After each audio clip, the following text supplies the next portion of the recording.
तो टॉपिक क्या है हमारा आज का, रजिस्टर इन पैरेलल। देखो समझना कैसे कि जो हमें रजिस्टर्स दिए हैं वो पैरेलल में है कि नहीं है ना। तो देखो क्या होता है एक्चुअल में, आप इस चीज़ को समझो कि कैसे पहचानोगे कि हमारे जो रजिस्टर है वो पैरेलल में है या नहीं है। तो देखो भैया मैं ना एक ऐसे करके सर्किट बना रहा हूँ, ठीक है,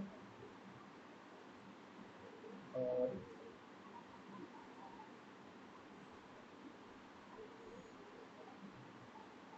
यूँ करके आगे समझो।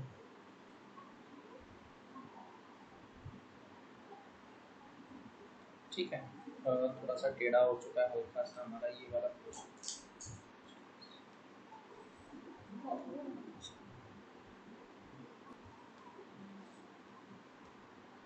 तो registers in parallel combination,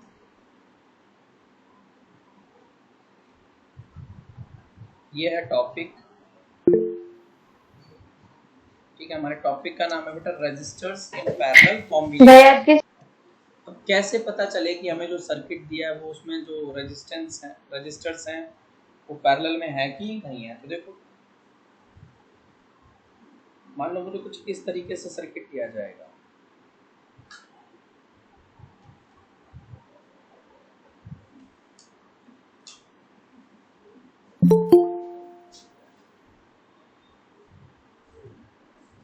diagram उतना साफ नहीं बना, समझने की कोशिश करना। और देखो यहाँ पे ये इस तरीके से हमारे यहाँ पे, ठीक है, ये देखो। तो देखो बेटा यहाँ पे इस तरीके से की लगी होगी, यहाँ कहीं एमीटर लगा होगा और ऐसे करके इस तरीके से कुछ सर्किट दिया होगा हमें। ठीक है, ये करंट की डायरेक्शन रहेगी। ठीक है, ये हमारी करंट की डायरेक्शन रहेगी और सर्किट ऑन है। ये रेजिस्टेंस हमारा R1 है, ये R2 है, ये R3 है, ये हमारा पॉइंट X और ये हमारा पॉइंट Y है। तो इस केस में बेटा हो क्या रहा है, देखो यहाँ पे ना जब करंट, देखो सुनो, कि करंट जब बेटा यहाँ से निकला इससे, वो सीधा जा रहा था, अभी भी सीधा जा रहा था X तक, तो वो सीधा गया। अब X के बाद क्या हुआ कि उसको अपने पाथ जो है ना अलग अलग तरीके से बदलने पड़े। कुछ करंट हमारा R1 की तरफ चला गया, कुछ करंट हमारा R2 की तरफ चला गया और कुछ करंट हमारा R3 की तरफ चला गया। कहाँ से? X, एक कॉमन पॉइंट X से करंट जो है वो क्या होने लग गया, अपना डिस्ट्रीब्यूट होने लग गया। तो बेटा यहाँ से कुछ, अब सारे के सारे करंट इस क्या बोलते हैं जंक्शन पे किस, देखो R1 R2 R3 तीनों को करंट कहाँ से मिल रहा है, X से मिल रहा है ना। अब तीनों अपने करंट को कहाँ पे जाकर छोड़ रहे हैं, Y पे जाके छोड़ रहे हैं। ठीक है, कहाँ पे छोड़ रहे हैं, Y पे जाके छोड़ रहे हैं। तो इस तरीके का जब भी हमारा ये सर्किट होता है या कॉम्बिनेशन होता है रेजिस्टेंस के बीच में, तो इसे अपन बोलते हैं पैरेलल कनेक्शन। क्या बोलते हैं? Parallel connection. जब तीनों के तीनों ही रेजिस्टेंस या जितने भी रेजिस्टेंस हैं वो एक कॉमन पॉइंट से करंट ले रहे हो, जैसे कि इस केस में X and Y, R1 R2 R3 तीनों ही करंट कहाँ से ले रहे हैं, X और Y के बीच में कनेक्ट है ना। R1 कहाँ कनेक्ट है, किन दो पॉइंट के बीच में कनेक्ट है, X एंड Y। R2 कहाँ कनेक्ट है, X एंड Y। और R3 भी कहाँ कनेक्ट है, X एंड Y। तो तीनों का जो कनेक्शन पॉइंट है वो सेम है। तो इस तरीके के कॉम्बिनेशन को, रजिस्टर के कॉम्बिनेशन को पैरेलल कनेक्शन बोला जाता है। ठीक है, अब हमें एक एक्टिविटी करनी है।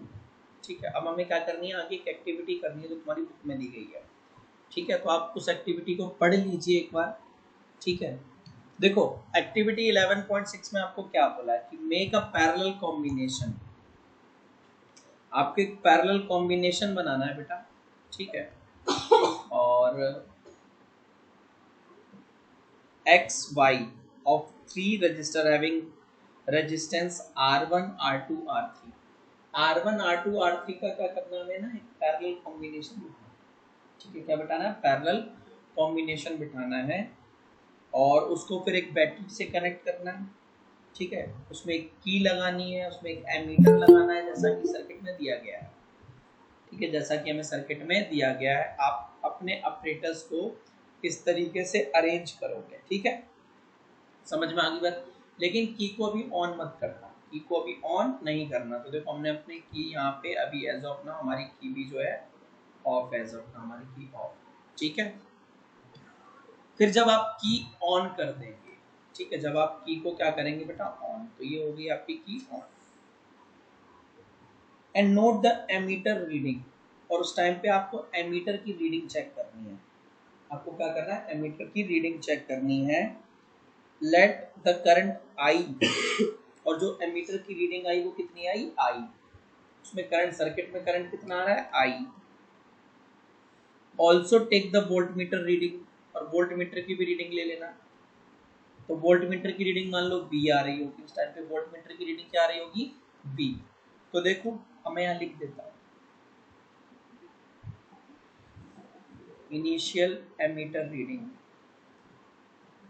एमीटर रीडिंग आई, और initial voltmeter reading V आ रही है, ठीक है। अब क्या करना है, ठीक है, so the potential difference across each resistors is also V। फिर एक काम करना, उस ना वोल्ट मीटर को उठा उठा के एक एक रेजिस्टेंस के नीचे बिठाना। एक बार क्या करना, आप अपने वोल्ट मीटर को ना बेटा इस R1 के पैरेलल में लगा देना, ऐसे करके यहाँ और यहाँ इस पॉइंट के बीच में यहाँ पे लगा देना, ठीक है। समझ में आ रही बात, देखो कहाँ लगाना है मैं बता देता हूँ आपको, कि आपको एक बार जो है ना अपना एमीटर वोल्ट मीटर यहाँ लगा देना, ऐसे करके रीडिंग नोट करना, रीडिंग नोट करना। तो जब आप रीडिंग नोट करोगे R1 में, ठीक है, वोल्टेज, ठीक है, अक्रॉस R1, तो वो V आ रही होगी, कितनी आ रही होगी, V। फिर उस वोल्ट मीटर को वहां से हटाना, ठीक है, उस वोल्ट मीटर को वहां से हटाना और R2 के नीचे लगा देना, पैरेलल में लगेगा वोल्ट मीटर। फिर R2 के नीचे बिठा दिया वोल्ट मीटर, फिर रीडिंग देखो क्या आई है। तो मान लो कि ना वोल्टेज अक्रॉस R2, ये भी V आ रही है, अभी तक तो दो के अक्रॉस वोल्टेज V आ रही है। फिर इस वोल्ट मीटर को यहाँ से हटाओ, हटा दो यहाँ से, और इस वोल्ट मीटर को कहाँ लगा दो, R3 के पैरेलल में, ठीक है। और फिर वोल्ट मीटर में रीडिंग देखो, वोल्टेज अक्रॉस R3, इसमें भी V आई, इसमें भी V आई।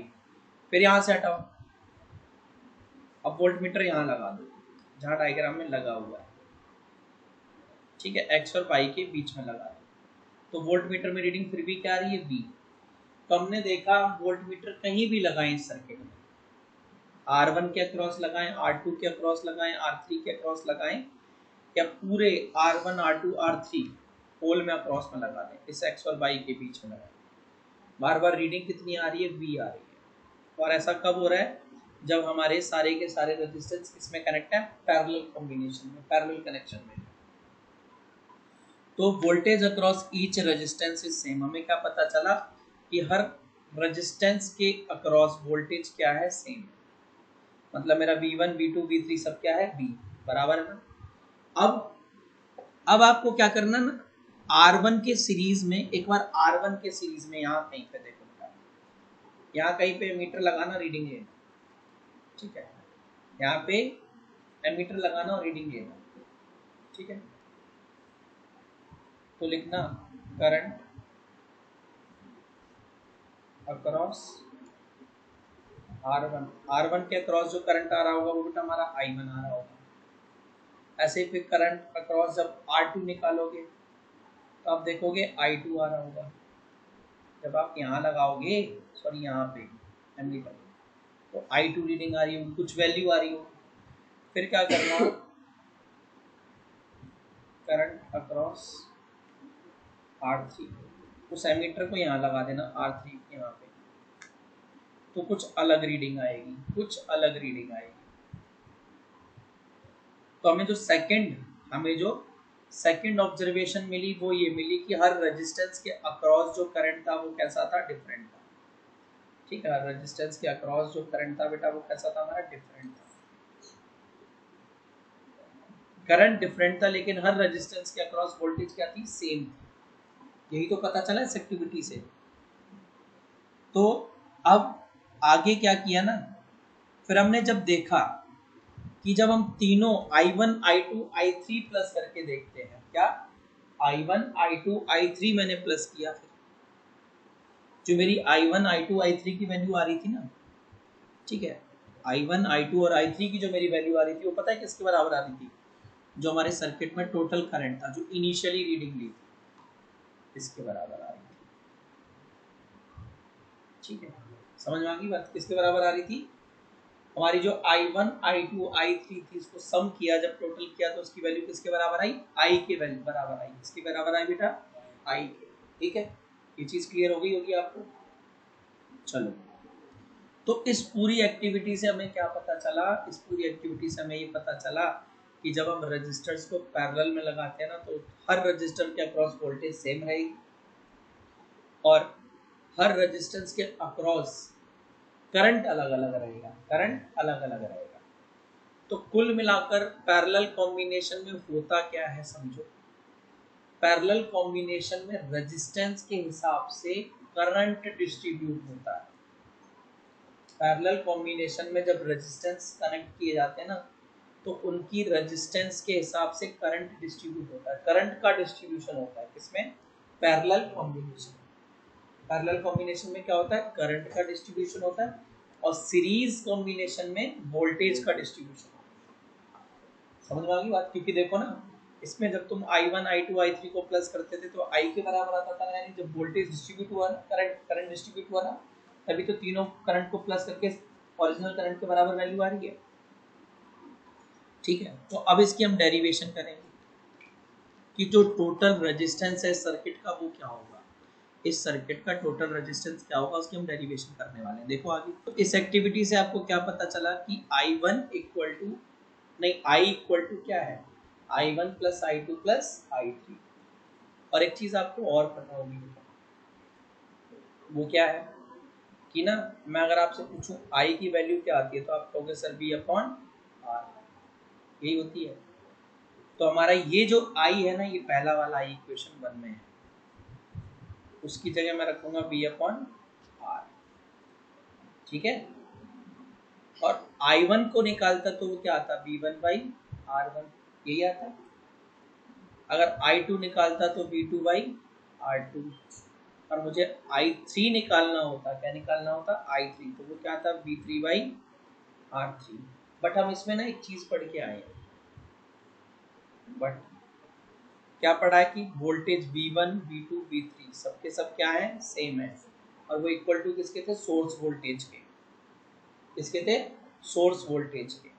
तो ये हमारी डेरिवेशन कुछ ऐसी जाएगी, V upon R is equal to V upon R1 plus V upon R2 plus V upon R3। So this implies that V upon R is equal to, V सब में से कॉमन ले आओ, तो 1 by R1 1 by R2 plus 1 by R3, और V से भी cancel हो जाएगा, तो यहाँ से क्या आ जाएगा, 1 upon R is equal to 1 by R1 1 by R2 plus 1 by R3, 1 by R3। ये हमारा क्या हो जाएगा, total resistance of the circuit. ठीक है, तो जब भी हमारे रजिस्टर्स पैरेलल कॉम्बिनेशन में या पैरेलल कनेक्शन में हैं, तो जो टोटल वैल्यू आएगी ना रेजिस्टेंस की, वो क्या आएगी, sum of reciprocal of each individual resistance to the reciprocal of equivalent resistance. Equivalent बोले तो टोटल रेजिस्टेंस, टोटल रेजिस्टेंस का जो रेसिप्रोकल है ठीक है, वो किसके इक्वल होगा, is equal to the reciprocal of the individual resistance. मतलब ये कह रहा है इक्विवेलेंट रेजिस्टेंस यानी reciprocal of the equivalent resistance का मतलब समझ रहे हैं आप। देखो इस लाइन का मतलब है reciprocal of the equivalent resistance का मतलब है आर, ठीक है, 1/r। एक्चुअल में आर नहीं है, क्या है इस लाइन का मतलब, 1/r इस लाइन का मतलब रेसिप्रोकल ना, इस लाइन का मतलब है 1/r of a group of resistance joined in parallel is equal to the sum of reciprocal of the individual resistors, यानी 1/r1 plus 1/r2 plus 1/r3 के, तो 1/r जो है इसके इक्वल होगा 1/r1 plus 1/r2 plus 1/r3। अब इसको बहुत बेहतरीन तरीके से समझने के लिए अपन क्या करेंगे कि एग्जाम्पल कंसीडर करेंगे। बुक का एग्जाम्पल 12.2, ठीक है। एग्जाम्पल 12.2 में देखो हमें क्या दिया गया है बच्चों, तो मैंने थोड़ी ना पुराने बुक के हिसाब से बोल दिया था बेटा, ये हमारा बात कर रहा है एग्जाम्पल, ठीक है। This they are talking about example 11.8, ये हमसे एग्जाम्पल 11.8 की बातें कर रहे हैं।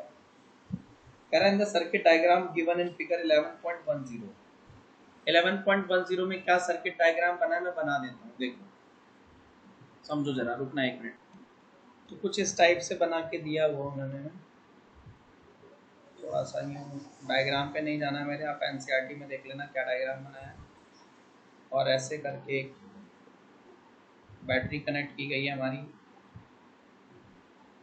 क्यों ये की है,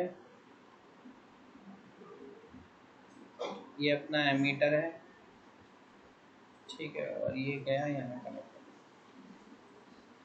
ये हमारा R1 है बेटा, ये हमारा R2 और ये हमारा R3 है, X और Y। अगर आप देखो R1 R2 R3 तीनों ही common point X and Y के बीच में कनेक्ट है, तो ये कौन से कॉम्बिनेशन में है, पैरेलल कॉम्बिनेशन में है ना, क्योंकि तीनों ही R1 R2 R3 कहाँ पे है, X और Y के बीच में है। तीनों का स्टार्टिंग और एंडिंग पॉइंट सेम है ना, जब भी ऐसा हो कि स्टार्टिंग और एंडिंग पॉइंट सेम हो तो वो पैरेलल में होते हैं, ठीक। उसके बाद क्या किया कि नीचे एक वोल्ट मीटर भी लगाया हुआ है, आप भी लगा देंगे, पैरेलल में ही लगता है वोल्ट मीटर। नीचे हमारा एक वोल्ट मीटर भी लगा हुआ है, positive negative, direction of current कुछ यूँ रहेगी, ठीक है, करंट की डायरेक्शन हमारी कुछ यूँ रहेगी। और याद रखना पैरेलल में करंट डिस्ट्रीब्यूट होता है, ठीक है, करंट की वैल्यू अलग अलग आती है। तो कह रहा है एग्जांपल 11.8 में कि मान लो तुम्हारा जो R1 है वो 5 ओम, R2 जो है बेटा वो 10 ओम है और R3 30 ओम है ना, और इनको जो कनेक्ट किया गया है वो 12 वोल्ट की बैटरी से कनेक्ट किया गया है। बैटरी कितने वोल्ट की है, 12 वोल्ट की बैटरी। तो अब आपको कैलकुलेट करना था करंट थ्रू ईच रजिस्टर, हर रजिस्टर के अक्रॉस कितना करंट फ्लो करेगा, क्योंकि पैरेलल में है तो सबके थ्रू करंट अलग अलग आएगा, ठीक है। उसके बाद total current in the circuit, circuit में टोटल करंट कितना है, ठीक है, वो आपको निकालना है। और द टोटल सर्किट रेजिस्टेंस, पूरे सर्किट का रेजिस्टेंस कितना है वो आपको निकालना है, ठीक है। तो यहाँ पे जो बातें निकालनी है टू फाइंड, सबसे पहले the current through each resistor, current through each resistor, that is हमें I1 निकालना है, I2 निकालना है और I3 भी निकालना है। दूसरी चीज जो निकालने को बोलिए the total current in the circuit, total current यानी कि I निकालना है और the total circuit resistance, total circuit resistance यानी कि R निकालना है, ठीक है, ये चीजें हमें जो है बेटा फाइंड आउट करनी है। तो अब देखो बेटा, यहाँ पे हमें पूरे सर्किट के अंदर जो टोटल वोल्टेज है वो ऑलरेडी दी हुई है। वी की वैल्यू दी है 12 वोल्ट। और आपको याद होना चाहिए पैरेलल कनेक्शन में वोल्टेज हमेशा सेम होती है, यानी हमारी V1, V2 और V3 भी कितनी होगी, 12 ही होगी। लिखना as voltage in parallel connection remains same, voltage same रहती है इस चक्कर में। ठीक है, अब समझो आगे।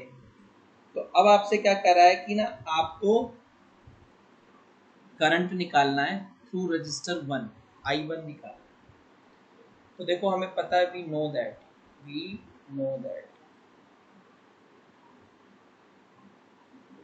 I इज इक्वल टू होता है V अपॉन R। तो मेरा जो I1 होगा, I1 है ना, I1 क्या है, करंट थ्रू रजिस्टर,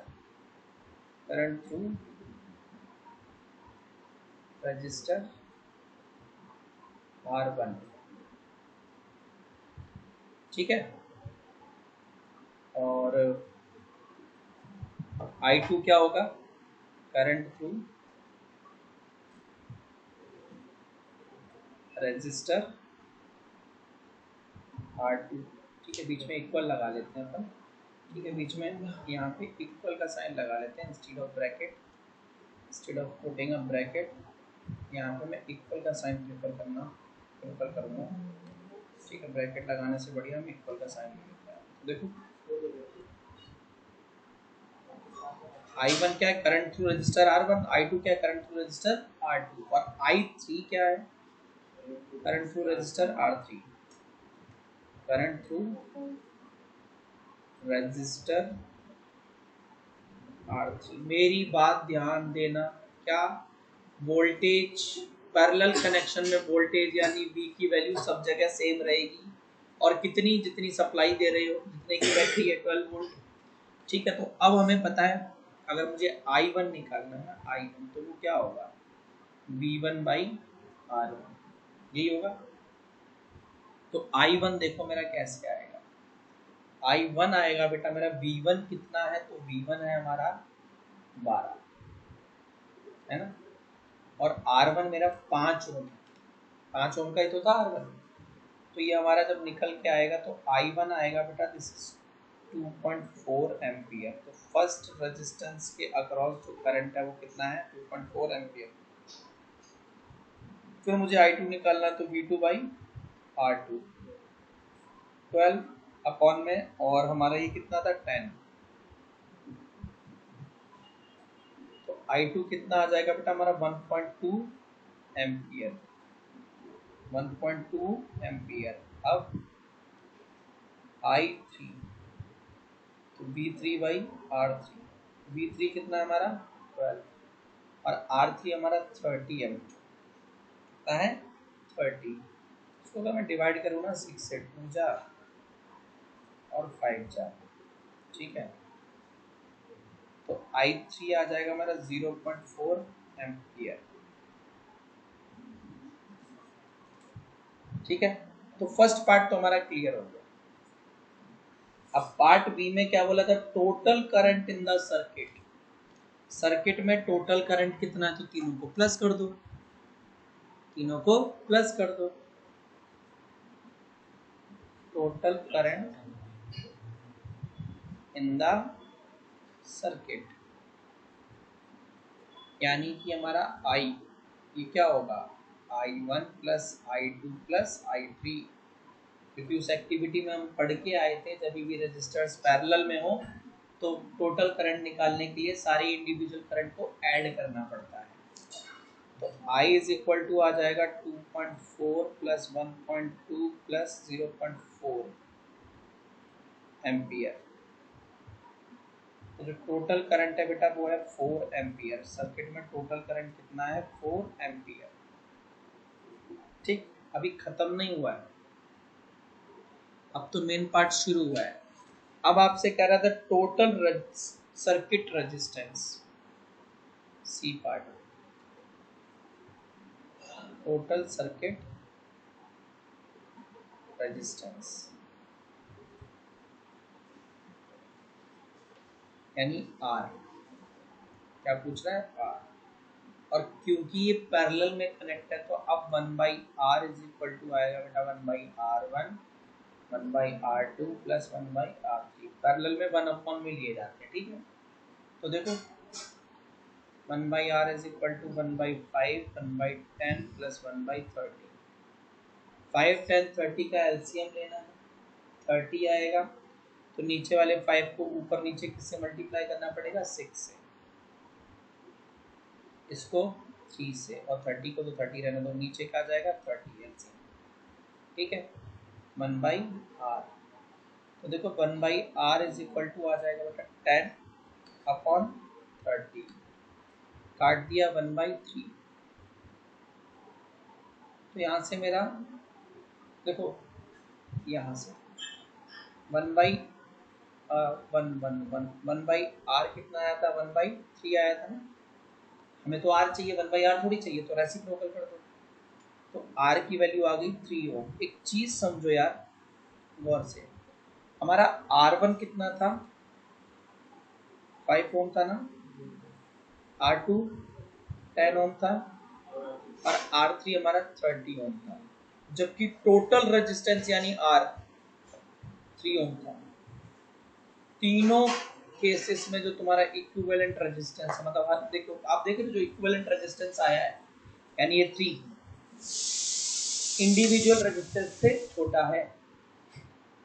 जब भी पैरेलल कनेक्शन हो, जब भी हम रेजिस्टेंस को क्या करते हैं, पैरेलल कनेक्शन में कनेक्ट करते हैं, तो जो टोटल रेजिस्टेंस आता है ना पैरेलल कनेक्शन में, वो सबसे छोटा रेजिस्टेंस जो आप लिए होंगे, 5 ओम का सबसे छोटा लिया था, उससे भी कम आता है। देखो ना यहाँ पे सबसे छोटा 5 लिया था ना, जबकि सब टोटल रेजिस्टेंस ही हमारा कितना है, 3 ओम आया।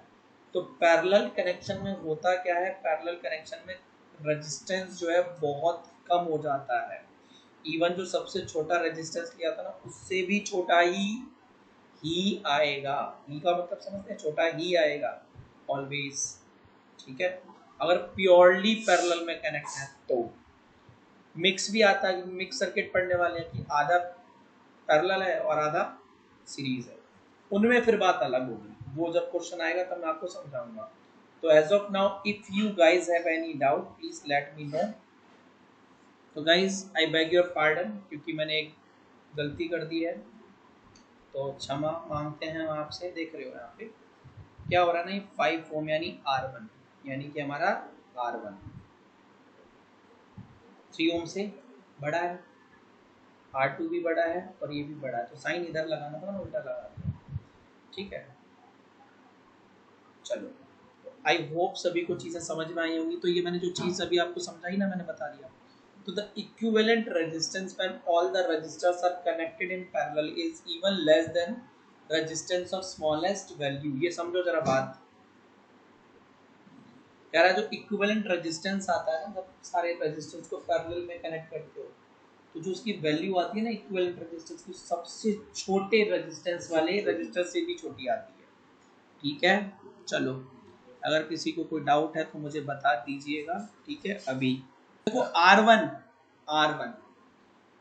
एग्जाम्पल 11.9 में कहा गया है कि इफ R1 इक्वल टू 10 ओम, ये हमारा 10 ओम का है, और R2 जो है बेटा वो हमारा 40 ओम दिया हुआ है। यहाँ लिख लेता हूँ, R1 10 ओम दिया है, R2 जो है वो 40 ओम दिया है। बस मेरे पास स्पेस की कमी होगी यहाँ पे ना, लिखना थोड़ा सा। R3 जो है 30 ओम है, R4 जो है ना हमारा वो 20 ओम है, R3 जो है हमारा 30 ओम है, R4 जो है हमारा 20 ओम है, और R5 60 ओम। और इन सभी को कनेक्ट किया गया एक 12 वोल्ट की बैटरी से, यानी पूरे सर्किट के अंदर जो वोल्टेज है वो 12 वोल्ट है, पोटेंशियल डिफरेंस, ठीक है।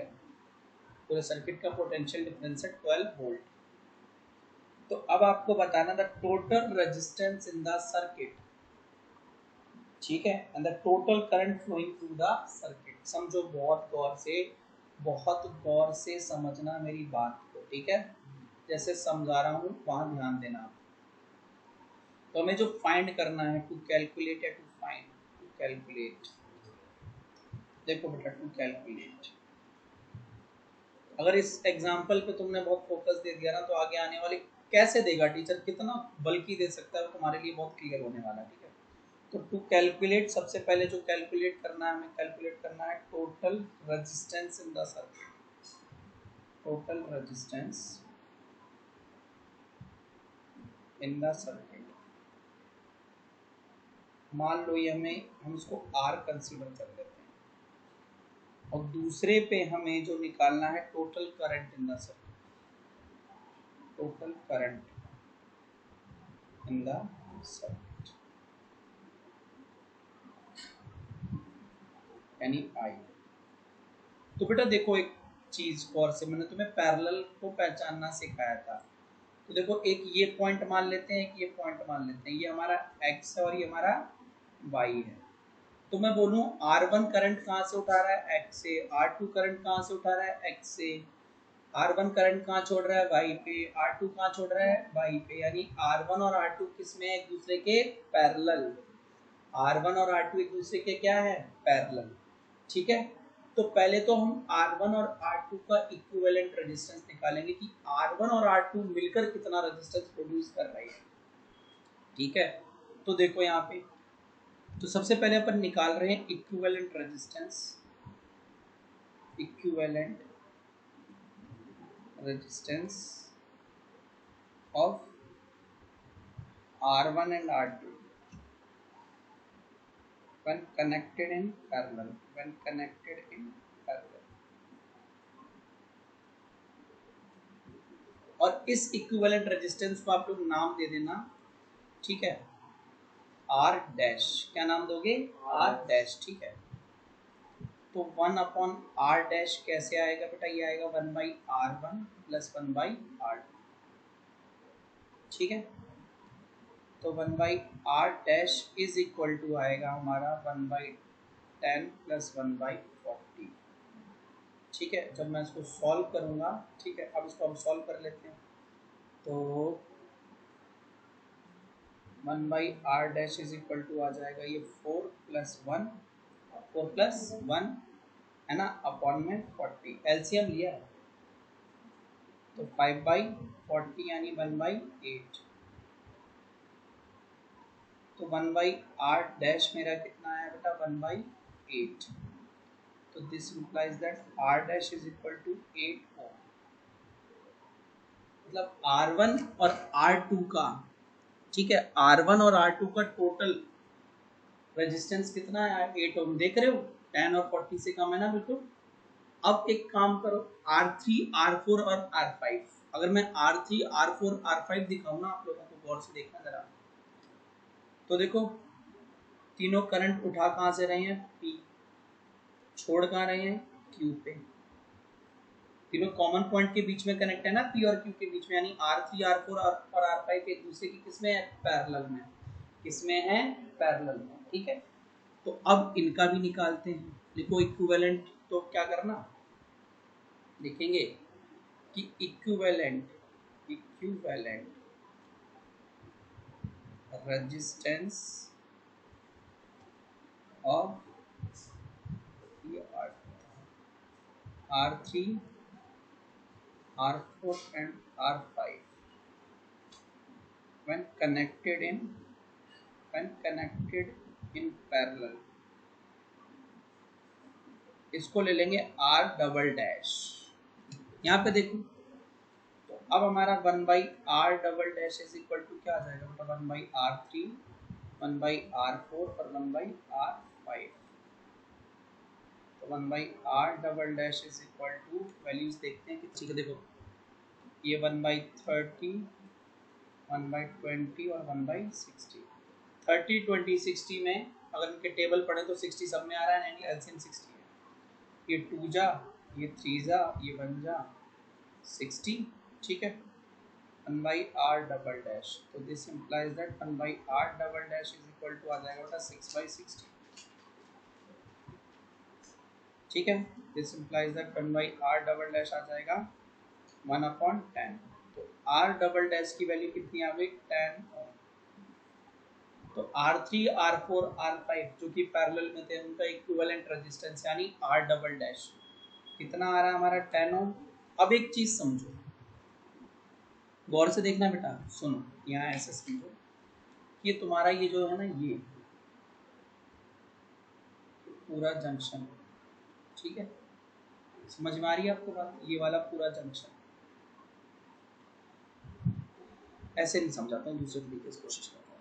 मैंने लास्ट क्लास में आपको बताया था, देखो अगर हम ना क्या करते हैं, बैटरी से स्टार्ट करें चलना, ठीक है, बैटरी से स्टार्ट करें चलना x, देखो तुम्हें R1 R2 का तो सीन समझ में आ गया, ये एक दूसरे के पैरेलल में, और इन दोनों का टोटल जो था R1 और R2 का वो क्या था R डैश। अब जो R डैश टोटल है वो ऐसे करके जाओगे, ये जाओगे, यूं आओगे आगे, और ये फिर R3, R4, R5 का टोटल कितना था R डबल डैश।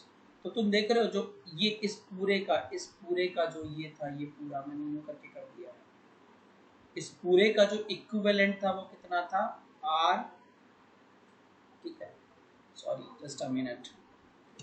तो इस पूरे का हमारा कितना है बेटा R डैश, और ये पूरा R डैश कितना था, आपने बोला सर 8 ओम, है ना, इस पूरे का।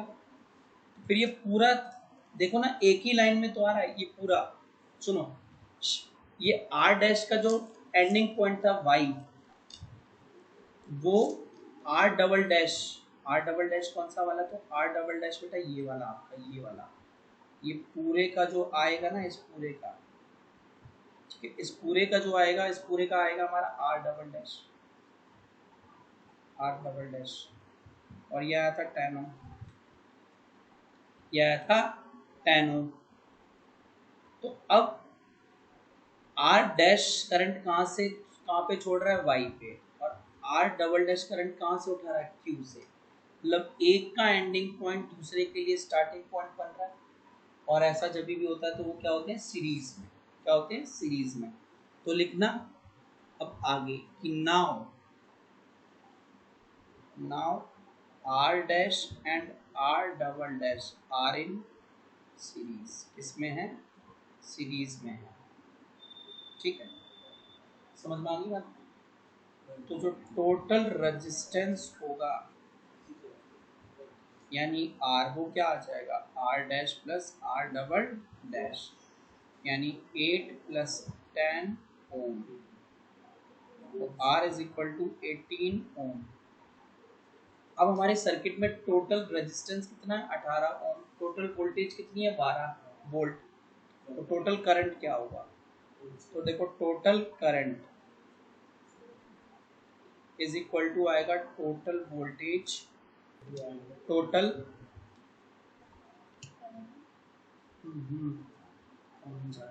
Just a minute, total mouse नहीं हो रहा है, total current is equal to total, ठीक है, total current is equal to total क्या रहेगा हमारा टोटल वोल्टेज अपॉन में टोटल रेजिस्टेंस,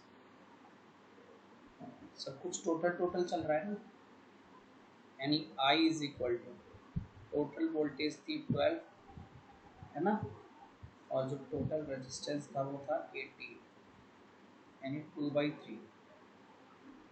तो I इज इक्वल टू आ जाएगा 2/3 को जब तुम चेंज करोगे 0.6666 इस तरीके से आता रहेगा, तो 0.67 एम्पियर, ये हमारा टोटल करंट होगा सर्किट का, total current through the circuit, ठीक है। तो दैट्स ऑल फॉर टुडे, ठीक है, अगर आपको कोई डाउट है तो आप मुझे बता दीजिए, बाकी मिलते हैं कल की क्लास में, till then bye, take care.